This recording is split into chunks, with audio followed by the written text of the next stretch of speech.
So even if it's for 15 minutes, let's talk about the fact that any other year we would be at San Diego Comic-Con. I like how Matt Kelly just got up.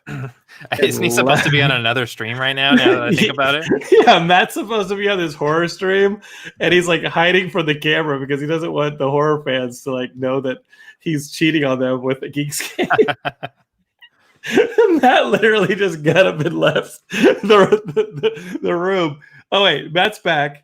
Matt, you're back. So I literally just threw up this stream because we missed Comic-Con, and I think Derek is not happy about it because he has to feed himself instead of having Amazon Studios feed him. It's terrible. So I thought I'd throw up the feed and it's see supposed how to be the 1 week a year where I don't have to worry about groceries or like. Oh, and of course it's like the 1 year where it's fucking hotter in Vancouver, Canada than it is in San Diego right now. So Matt can't hear us, is what I'm hearing. So Matt is going to try and troubleshoot that. So we'll see. Matt, you sound great, by the way. You sound fantastic. Yeah. So I would think that like we started troubleshooting my audio, and it turned into, hey, it's good seeing Derek. We missed Comic-Con.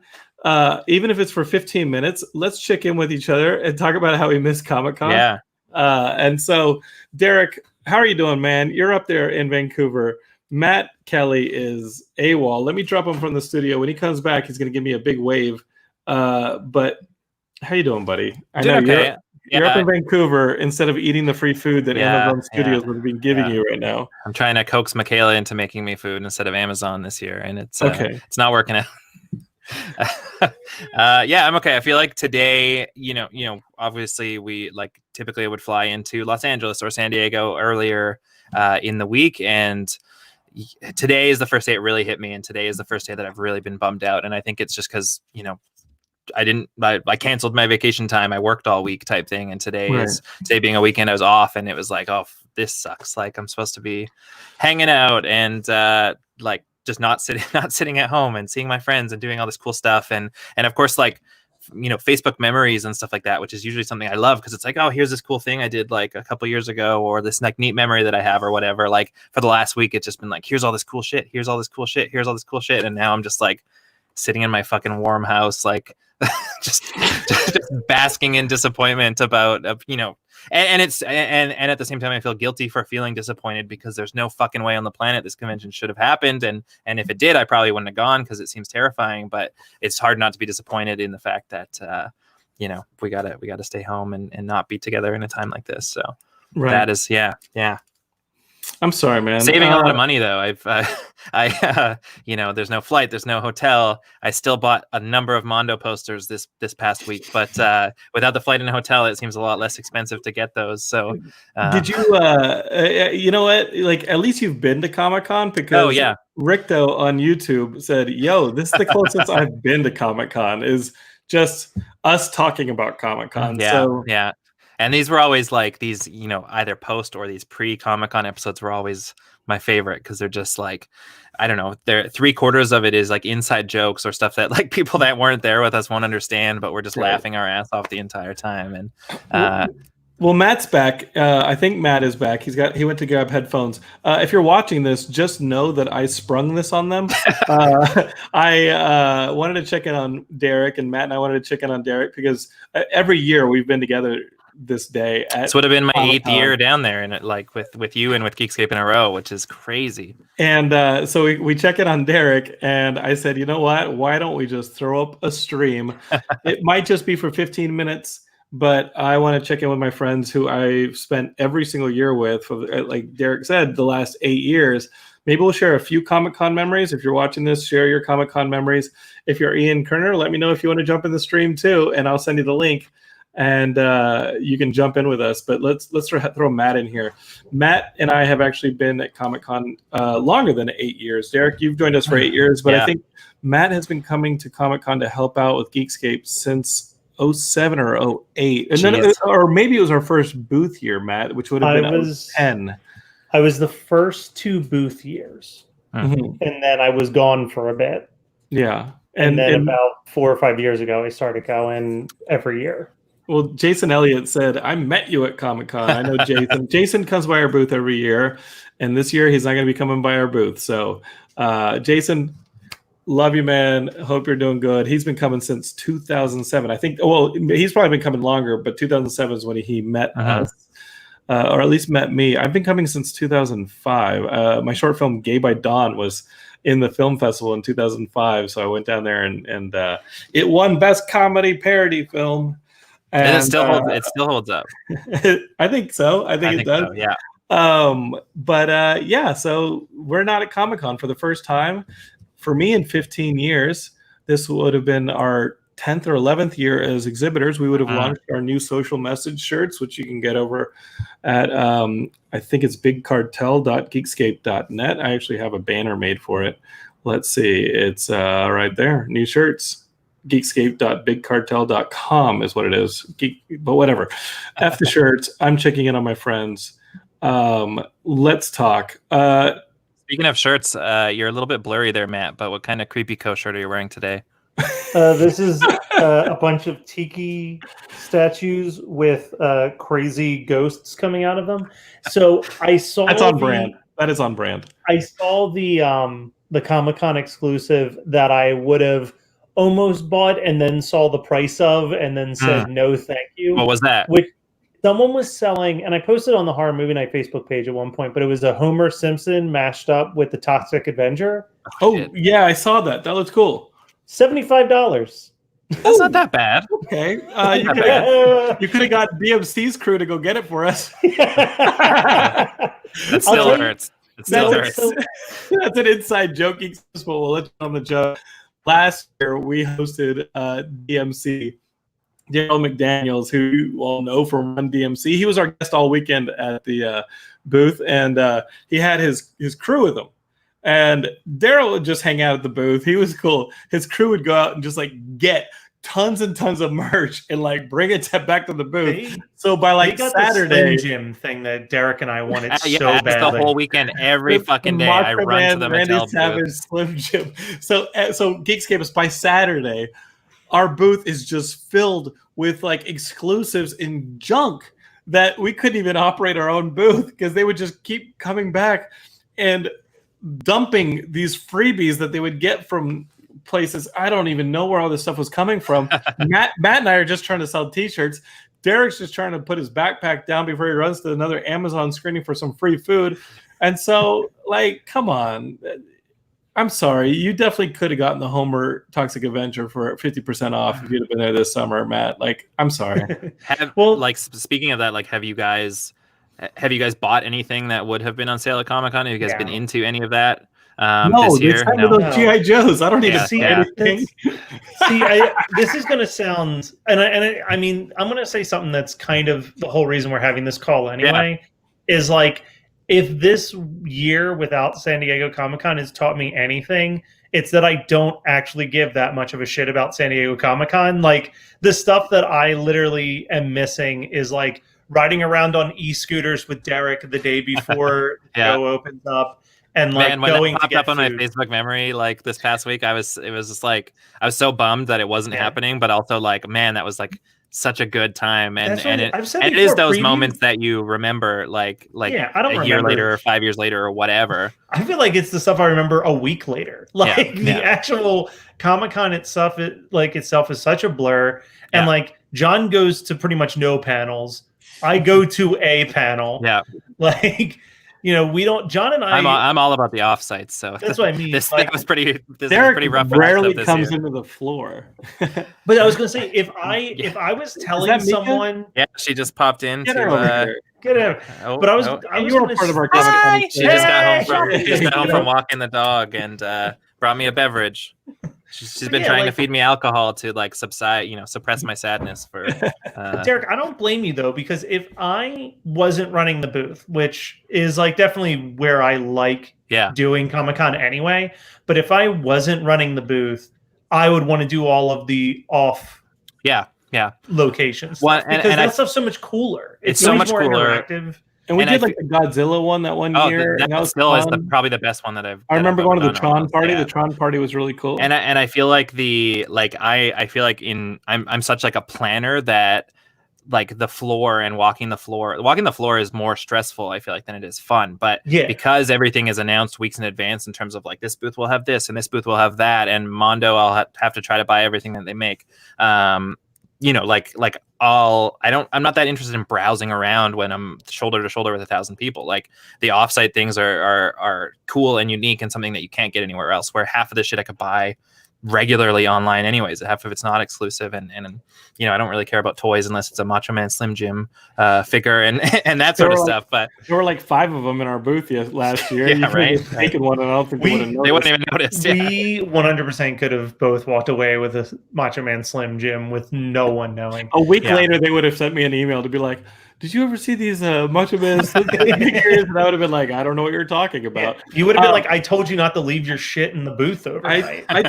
Every year I tell everybody, stop leaving your stuff in the booth. And every year it escalates to more and more stuff. Like Matt is always trying to like run around, grab sizes of shirts and sell and stuff. Sometimes he's got the horror movie night cards there. Like we have promotional items for a lot of our friends. Like the booth gets packed with a lot of our promotional stuff and our merchandise pretty well. And we need to be able to get to it. People come in and they're like, "Hey, I'm just going to leave this here. I'll be back in 5 minutes." No, wait, don't. They're gone. Yeah, they're gone. I think their stuff should just be a giveaway. Just toss it to Matt as they run by. New rule. Yeah. No, throw it in the box of giveaways. New rule. If you leave your stuff at the Geekscape booth, we give it away. That's not a new rule. That's an old rule that you say every year, and it's never happened still. No, listen, so it happened at WonderCon last 1 year when we would exhibit at WonderCon. A friend came by, and we were just trying to purge a bunch of stuff. And I get mailed a bunch of stuff throughout the year. Yeah. And I just try and get rid of it at Comic-Con. I always enjoy perusing through those boxes. Get first dibs.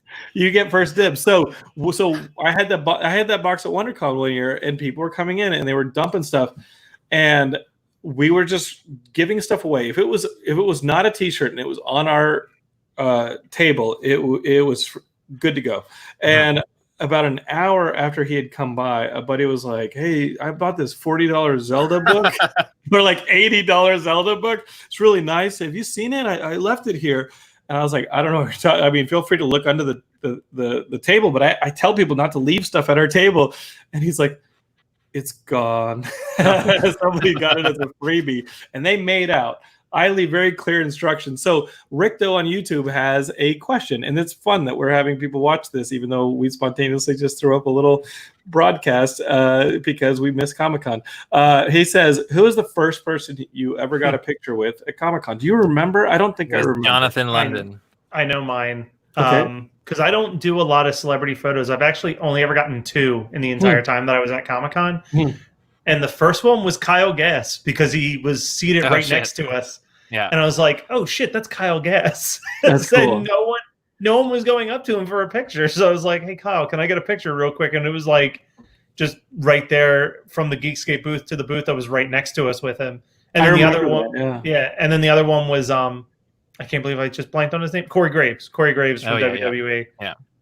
Yeah, I remember Kyle Gass was just sitting there, and it's like without Jack Black, people are just walking past him. Exactly. And I'm like, "Whoa, dude! Like half of like the band is right here." Well, and that's I would argue the one that's more my sense of humor because it's so much more like weird and dry. And that's like without the he's obviously less recognizable than like Jack Black, but even like looking at our booth, years ago before Community was really big and before Rick and Morty happened, like the Starburns industry guys like Dan Harmon and the rest of their names are escaping me, but they were like they're sitting beside us like just chatting with us, and nobody's just sitting there. Yeah, and nobody's around them, and like now that can never happen. Well, there was the one time that no one was around us because Vivica A. Fox blocked off the aisle. My first photo though, aside from with you guys, Kevin Smith, I actually ran into one of my first nights at one of the first like 2013, the first Comic-Con that I was at. And of course I remember him being on Geekscape years ago. So I was like, I'm like, Jonathan from Geekscape, and he was just like, "Yeah, man, how's he doing?" and all that sort of stuff. So it was kind of neat. He's dead. Yeah. But we're actually here to remember him. I would say that I think in that first 2005 or 2006, I think I ran into Joss Whedon on the floor, and I think that would have been the photo, but I don't remember what that photo is. But I think I'm like Matt. I don't get a whole lot of photos, but I did used to do a lot of the interviews, either like, or I would have Sam do a lot of the interviews, but no, it was usually Jonathan. But I remember doing a lot of the press interviews and things like that. And I remember Gilmore did Edgar Wright really early on within our first year or so. But the ones that I remember that I really enjoyed from like 06, 07, somewhere in there was, and it still gets a lot of plays on like my personal YouTube channel, and it gets so many views that I don't want to just take it off and put it on the Geekscape TV channel. But the one that just gets a ton of views still is Tony Todd with Robert Englund together. And I'm so young in that video and I'm loving it. Just, it's been so much fun. Well, I think you and I have I know, John, you and I kind of fall into a similar category with like, because I do a lot of, well, this year obviously excluded, but I do a lot of horror conventions. Yeah. And like, I think you and I are definitely in that realm of, we're not going to seek out an interaction, but like we will actively participate if an interaction naturally brings itself to us type thing. Like I won't go and hop in line to meet the cast of Scream. Oh, totally. But like if I'm walking my whole fucking day doing that, like if I'm at the hotel brunch line and Nev Campbell is also in the brunch line, like I'm going to like make an interaction. Like I'm not just gonna be like, oh no, I can't talk to them. They're Nev Campbell. You know what I mean? I will do that for Lou Ferrigno. Okay. Hopefully Lou Ferrigno's done videos with us. So that is something that's happened many times, is where we're sharing a hotel floor with Lou Ferrigno, and I see him going back and forth to the elevators, and we talk about our mutual friend Kenny Johnson, who was the showrunner on Incredible Hulk, that obviously made Lou a star. So Lou's somebody who like remembers you, and there are a lot of those people who remember you and are super nice, and I think I miss that more than anything. If I was, would I seek out people for a picture? Probably not, but I would definitely seek people out for a collaboration or to let them know, like, hey, I'm working on this project. I think it'd be awesome for it. Let's go. And I've done that many times, and sometimes they've worked out and sometimes they haven't. I think that, I mean, I know this is our Comic-Con one, but I feel like the one that I'm missing the most this year from that stance is Fantastic Fest. Fantastic Fest, like year after year, has been like the best networking event that I do. So like that one I'm extremely bummed about. Yeah. But it's a great excuse to go to Austin, and it's really a cool open air festival where you could go walk over and talk to people. And like I think the climate there is everyone shares the same like passions. And at Comic-Con, you definitely get all of the geeks. Totally. You definitely get all of the different types of geeks, and that's the thing. We're all at the same convention. And I talked about that on one of the live streams that we did for Horror Movie Night before, where it's like when you're at a horror convention, you pretty much have an immediate like first time conversation jumping point anyway, because you're all there as a love. You miss being able to pick up girls, is what you're saying. I was gonna say, I'm not gonna lie. I remember Derek the one year like was documenting how many times he saw me flirt with people semi-successfully. It was the smoothest I've ever been. The answer was zero success. Zero success, but like the amount of like the one that I remember distinctly is we were at like classic. We were at the one of the Amazon activations for the year. It was for the Tick, and just the like. I don't know, just this genuine interest you were having with this in what this person had to say that you never met before, we're never going to see again. But then at the end, you were like, you should like come to our booth. And it was just like, like it just like so slyly tacked on. But it was so like, I was like, if I was a girl, I might check that out. Cause it just seemed like that was not the goal of the conversation. And I don't think it was the goal of the conversation, but I also just to tack that on at the end, I was like, oh, that was very smooth. I also did that with the waitress when we went to get breakfast. She was all excited to go to Comic-Con for a day, and I was like, well, you should swing by our booth. Here's the thing. I can't tell if Matt is ever hitting on a girl or just really wants to know if they've seen Basket Case. Like that, like I honestly can't tell. Sometimes both. Or sometimes you can't tell. I wonder if this girl's in the same horror movies that I am, and I really just want that to be the basis of a conversation. We'll see where it goes from there. I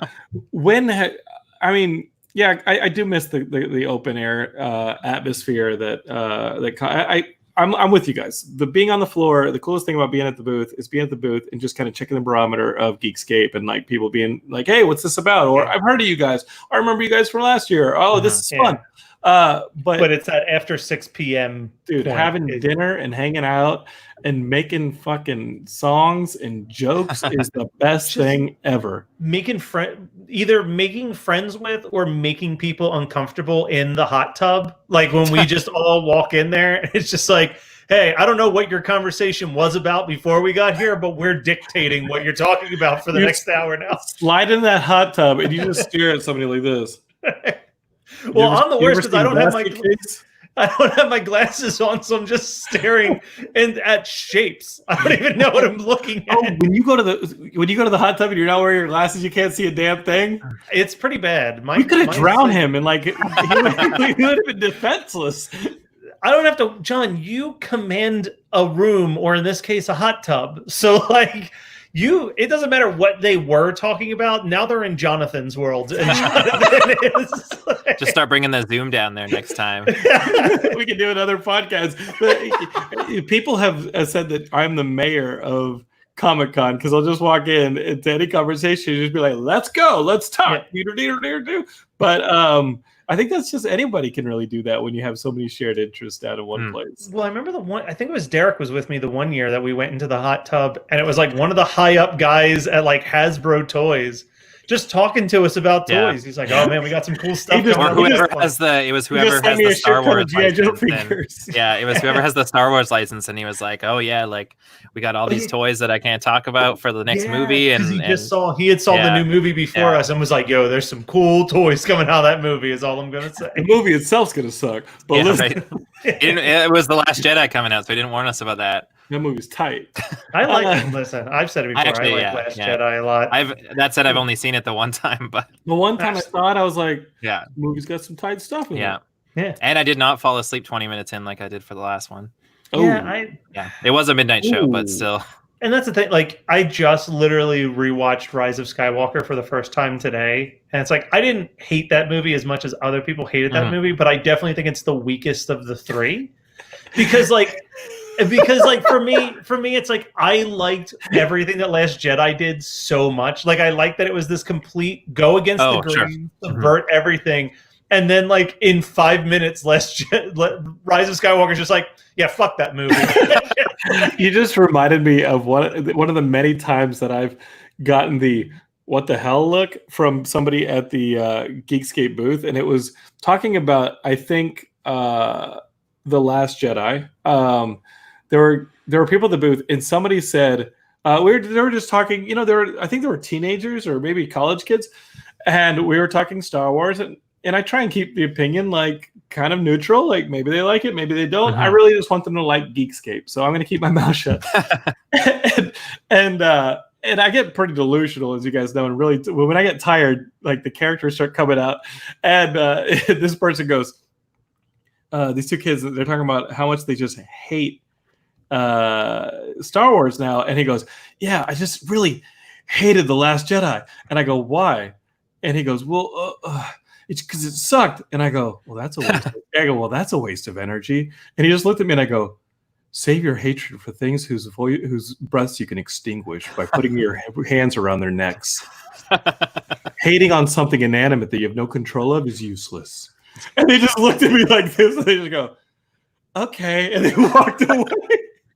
But it's actually my personal like philosophy. If you're gonna hate something, don't hate a piece of art or commerce because it doesn't matter. Well, I think the other big saying the wrong thing at the booth is definitely me trying to sell a horror movie night shirt. What did you do? It was the ghost with a boner, and I literally was just like, "Yeah, it's a ghost with a boner." And there was like a 5-year-old standing there looking at like a different shirt. Were you guys there when we had the porn stars at the booth? Yes. Oh, dude, when Evan Stone was dropping like he was dressed like the Riddler. He was just like the Riddler, and he was putting the Batman XXX postcards in kids' bags. So what we did one year, Derek, was that they were having like one of these porn studios had like comic book parodies. Right. They used to always write us to like post their trailers and stuff. It was all Axel Braun. And Axel's like a super cool dude. So Axel and I were talking, and I was like, this will be a pretty fun stunt. We'll have some porn stars, as long as they're in character, they'll show up in their superhero outfits and they'll sign at the booth. Let's make sure that we do it on preview night, and let's keep the exposure down.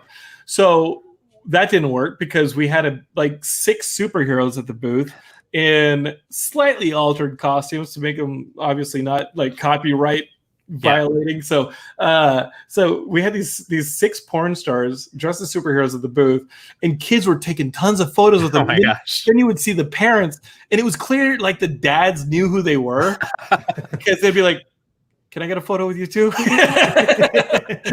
And then random stranger that I don't recognize. And the funny thing about it, because we did the Batman one, and the Batman one I think went off fairly successfully, but it was the following year when we had them as Star Wars that I think is when we got like pulled aside and was like, you can't have porn stars at your booth. Like, you cannot have porn stars at your booth. And I just remember the woman from Vivid Pictures who was with Axel came up and said, hey, next year, like we'll split the booth with you. We'll pay for the booth if you don't mind us like splitting it with you. And I was just like, we can't do that. Like I can't. They'll put us in the ass end of the convention where there's a part of the San Diego Convention Hall where you turn a corner and they're selling like dragon dildos. Like they're literally selling sex toys, like genre sex toys.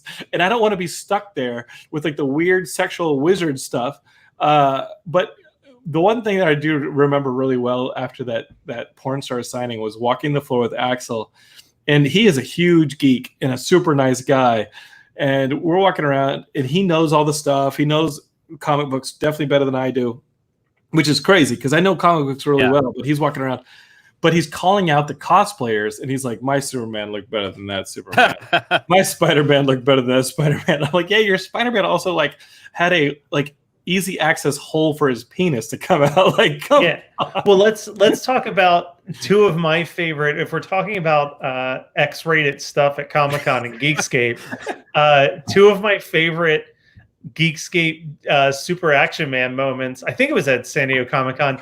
The one was when you didn't realize you were interviewing a porn star about their like sexual vampire comic book that they had put out until she opened up the book and like you can see your face react. Like that was just me as myself. Okay, so that was Jonathan by himself. She was she could not have been dressed closer to Vampirella without being Vampirella. And the whole time I'm interviewing her, I'm like, yeah, so what do you like about vampires? Or something like that. And she's clearly trying to sell this sex book. Yeah. And then the other one is you making fun of what you think was a furry. And like are getting into furry sex with this person. And then I'm just talking about it. I'm trying to explore the lifestyle. I'm trying to learn about and then they the furry. take off the head. They take off the head and it's like a 10-year-old girl. Hey, Geekscape, I'm sitting here next to what was your name? Moonstar? I'm here with Moonstar. Moonstar is a wolf. So tell me about your furry lifestyle. And it went on for like 5 minutes, and I'm getting nothing from them. I'm just getting like shake of the head. Yeah, kind of this kind of stuff. And then finally I was like, okay, this is going nowhere. So I said, oh, well, it's nice talking to you. Talk to you later. And the person like walked away, and like Matt said, is like shaking its head and then like takes the helmet off. And I'm like, oh, that person was 12. You horrible. Filming Super Action Man stuff was always I mean, we've talked about before. Super Action Man is practically a porn star. My first Comic-Con, I mean, there was a lot of crazy moments in the first Comic-Con. I still can't listen to Centerfield by John Fogerty and not think of you. But there was definitely a moment where everyone was out partying because John and I were like the boring straight edge people. And John and I are about to just curl up in bed to go to sleep. And all of his, John's in the bathroom and he yells, Matt, come here real quick. And I walk in, he just hands me a razor and goes, I need you to shave my back. I'm going to be Sam tomorrow. Wait, how many years did you have to do that? At least 2. I think Gilmore got it a few years. I did it the first 2 years at the booth for sure. And then I think by the time I started going again, you didn't need someone to shave your back day of because you weren't doing Sam as frequently. Okay. Usually I try and make a habit of like the week before drop a little razor action, and then have, you know, if somebody is staying with us and we are romanced, then they can do it. Yeah. Otherwise, it's Derek or Matt. I also remember that first year you and I in bed watching The Heartbreak Kid with Ben Stiller and just being like, this movie's awful. I think we made it 10 minutes into that movie, and I'm like, turn it off. And Peter Farrelly has been on the show, which, I didn't mention that because I didn't even remember having seen that movie. But I remember that was one of their movies. That was a Farrelly Brothers movie, I think. Yeah. It was a remake of it was weird. Yeah. It was like them trying to do an old 30s screwball comedy, but with their gross out humor. And it did not blend well at all. Yeah. So next year, we've had many years at Comic-Con. We have many memories, and we have our go-to, right? We got to go and get the pineapple, the mango salsa. Mango salsa. We got to get the mango Rock and salsa Baja. from Rock and Baja. I'm on their email list. It's useful 1 week out of the year. That's why Derek's so depressed. Because he's getting reminders of what he's not having. Similar to that, I get updates for is it Bird? Is that the Bird and Lime? Yeah, I get Bird and Lime updates once a week in my email. Never seen them anywhere else I've ever been. But yeah. But I'm ready. I'm ready for next year. We're gonna. Are we sure there's gonna be one next year at this rate? I don't know. Maybe there'll be a vaccine. We'll see. But next year, if there's Comic-Con, we'll be there. And we will start with that preview night. We'll set up that booth in 2 seconds on that Tuesday. Yep. We'll go down there on Tuesday. We'll be out of practice though. It might take us longer. It might take us 45 minutes instead of 30 minutes. And then we'll set up the booth. We'll go to Rock and Baja. We'll get ourselves some mango salsa and some chips and some food and be all relaxed and ready. It's all about those Three Amigos tacos as well. I'm throwing this out there. Okay. If next July there's a vaccine, but we're still not ready to do big events like a Comic-Con, because of MondoCon instead. I still say we do at least a weekend together at San Diego just to get the scooters and the Rock and Baja and go our merry ways. Yeah, that was something that Chris Gore tried to do this year and be like, "Hey, I'm going down to San Diego," and every time he got a reservation at a hotel, a week later they'd cancel it and be like, "Yeah, we're not." Hotels were so hopeful that they were going to figure it out. Right. They never figured that out. So, I'm down. I'm down to circle that one and just figure it out. But I am hopeful that there will be a Comic-Con next year and that we will be there. We'll see. Knock on wood. We seem to be one of the only countries to not figure out this whole COVID thing. Don't know what. I was watching your president, and he was saying that things were great. So. Yeah, so far so bad. Hey man, he's got it all down. He's got woman. It's just man, gonna disappear, guys. TV. Woman, man. No, that wasn't it. It was woman, man, person, camera, TV. Person is in there. Yeah. So I clearly can't pass that test. 10 minutes later, they ask you to say those words again, and it's very hard. Wish list for next year. What do we want? Comic-Con. Yeah. What do we want? What if we could recreate any Comic-Con moment for next year? What would it be? I already said scooters and Rock and Baja, man. That's all I really need. Yeah, I'm really going to be craving that mango salsa if it's a whole nother year from now. Some Spaghetti Factory could be nice. Yeah. Geekscape was last year. Matt insisted that we last night at the Spaghetti Factory. And then he did not get spaghetti. He did not get spaghetti. I got Alfredo. That's not spaghetti. I got fettuccine Alfredo. It's pasta. Hey, you guys, it's all about. What, you go to Olive Garden, you can only eat olives? Not a bad point. Not a bad point. I don't think we have Olive Garden up here. I suddenly just rethought all of my reality. I was like, whoa, holy crap, you just blew my mind. You just blew my damn mind, Matt. I'm also sad there'll be no more Panda Express at Horton Plaza. I don't know if Horton Plaza is going to be still standing. I think it's already been torn down. Horton Plaza might be like a rebel base for some post-apocalyptic gang. I do. While we're talking about that, I do miss Horton Plaza. It was not well kept, but like many memories of us just. I think I only walking ever around. went like I think my first year there was only like 2 or 3 years ago because the FYE store was there because Well, that was the thing, every other like place in Horton Plaza was empty, so they could probably get rent for super cheap. Well, the Yeah. pop-up shops were there, and then Yeah. I mean, this was because you and John were having a lovely air-conditioned car ride to San Diego. Well, Shane and I had to kill 3 hours, so we just sat in Horton Plaza. You And, go was to like, the, all right, and then you went to the cigar shop, didn't you? we went It's right and up Mid Dragged me to Valley. a cigar shop. just anything to pass the time, and that was when you called and you're like, yeah, there's traffic. It's going to be another 2-3 hours. So then I'm pulling up my phone to try to watch the WWE The draft, yes. and Shane's just sitting at an empty bar in the hotel, just getting drink after drink after drink. It was a miserable preview night or night before preview night. Yeah, that would have been like Tuesday. Yeah. So, well, just glad you didn't check our Instagrams because we stopped at like every beach on the way south. I do remember the one year because I used to come and crash at your house for a couple days leading up to, and the one year was the summer of Pokemon Go. Yes. And we went to that Nerdist Pokemon Go party in not Venice Beach. What was the beach that we were at? I don't know. It was where you did like a lot of running before. You like knew the area. Oh, Would have been- Balboa. Balboa Park? Yeah, it was Balboa Park. It was like a Pokemon Go meetup. And that was when the little dweeby guys started to argue with you about Oh, yes, he goes, yes. how pathetic to come to a beach and just play a video game, and you just said I could beat you in arm wrestling. Oh yeah, somebody lectured me for playing. I totally forgot that. Yeah, we went to a beach.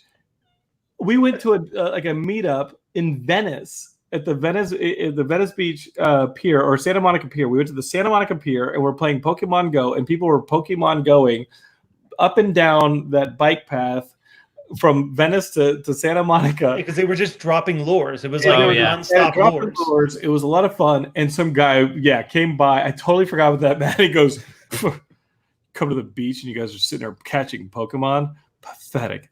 I can beat you in arm wrestling. Well, I think you said first was because that was the second comeback. Was he said I can't believe people are coming to the beach and playing video games, and you said, "Oh, I'm sorry, are you judging people for what makes them happy?" And that's when he said pathetic, and you yelled, "I could beat you in arm wrestling." I stand by it. Babies, I miss you. Yeah. Miss you guys too. Thank you for running our network, Matt. And Derek, thank you for running our website. There's not much to run these days, but you're welcome. Oh, well, I will. I mean, the podcasts are still going Yeah, up. I yes. mean, I was going to True. say, Not we got a mine, new but- one. We not got a mine, newish but- podcast. Yeah. Saturday Morning Showdown. We started hosting it about 2 months ago. It's hosted by Don and Lee, who were just recently on One Hit Thunder. I like that. And every week or every other week, they watch the pilot episode of an old cartoon. Today's episode was on SWAT cats. SWAT. That is something I've never even heard of, but I can guess what it is. Yeah, it's about cats that are on a SWAT team. Yeah. But yeah, we got that. One Hit Thunder is still going. My favorite episode is still Can I going. ask about that new podcast? What was the name again? Saturday Morning Showdown. Saturday Morning Showdown. It's probably posted on that website that you don't run. Is it anymore? like? Is it two different shows all the time, or does like the winner move on to the? Like, There's the next no episode? There's no actual showdown. Okay. It's just them reminiscing about Okay. a specific episode. I'm trying to Just think been what else. like I've not had it. I was going to say I've not had an opportunity, but I've not made time to listen to it yet, and it's part of. It's tough working from home in regards to podcasts because when I was driving an hour to and from work every day, like can't get enough podcasts. I need more podcasts. But now that I'm working from home, like trying to listen to a podcast and like answer tickets like is impossible at this. Like I'm not actively listening to the podcast. I can't think about what I'm trying to write down. Like it's very, very hard. Yeah. So now I'm like behind on every podcast that I enjoy. Come back. And to one of the other shows. You know what? Hey, Matt, if Derek's this inactive, he's not going back to San Diego next year. No, that's true by our Better get rules. to work. If anybody would like to run the Geekscape website and go to San Diego Comic-Con next year in lieu of Derek, you get all sorts of free food from Amazon treats you very well. Well, and I'm trying to think some of the other ones that are worth mentioning. It's on hiatus, but it's on hiatus for a good reason, unlike Derek. What is MF being stressed out about the state of the world and playing PlayStation games instead? You're in Canada. It's a paradise compared to It's this. still So- scary. I'm like MFK 40 minutes from the border, the Yeah. invisible line that keeps COVID away. So there's MFK Ultimate is one of the newer shows on our podcast. They've decided it's probably not very culturally sensitive to have a show in which you're deciding who to kill during a pandemic. So they put their show Everybody dies. on hold. But they play Marry Fuck Kill with abstract concepts. Sure. So it'll be like dating apps where it'll be like Marry Fuck Kill, Tinder, Grindr, and OkCupid. Mode, Derek? Like, is Matt just like, hey, don't mind if I do? And he's just like, I'm going to completely derail the conversation and just like shotgun a bunch of podcasts at you. Hey, this is what we would normally be doing at San Diego. I'm just trying to bring the the feeling in there. Check out 91 Donkey Lane. It's a improv comedy podcast. Let's see. Derek had some shows. He doesn't host them anymore. I'm working on it. One thing that I need to figure out, just to derail the conversation further, the amount of time I spend editing those shows like destroys me. And so if I can, I'm not putting another, I don't want you to have to edit like another show. He doesn't like, trust you, Matt. no, there's Bulletproof Podcast, which is hosted by some of John's friends. Can I ask you a podcasting question, Matt? Sure. Like, I just don't think that you do. So that you do this, Jonathan. Do you use like soundboards at all? Yes. Yes. I record whenever I'm recording with people face to face. Yeah. I use a soundboard and then I do all of the editing. What about Adobe like Audition. remotely? Because I feel like if I could, soundboard in my theme song and soundboard in like the roulette sound for Xbox Game Passengers, and then like not have to really need to edit it, like that would make me so much more inclined to do it. Hold on a second. I just want to clarify that you're like, man, it's so much work to edit, and your problem is adding the theme I do song like to a the lot front more of than the I do a lot more than that. But if I could not even have to look at it, then I wouldn't have. If it could just be automated, then I wouldn't be like, oh, there's an here and there's an here, and like and you just drop it raw, and I would just drop it like stuff just like sound that. like trash, like I do, and it's fine. Yeah. We started this whole conversation when I was like, I just need to test my microphone and make sure, because Can you jump on StreamYard? I want to make sure this sounds okay. The last 2 episodes have sounded like I'm under freaking water, and I really need to get this fixed before I leave tomorrow for a 2-week road trip and have to do the show remotely. Yeah, so that's thank true. you, Derek.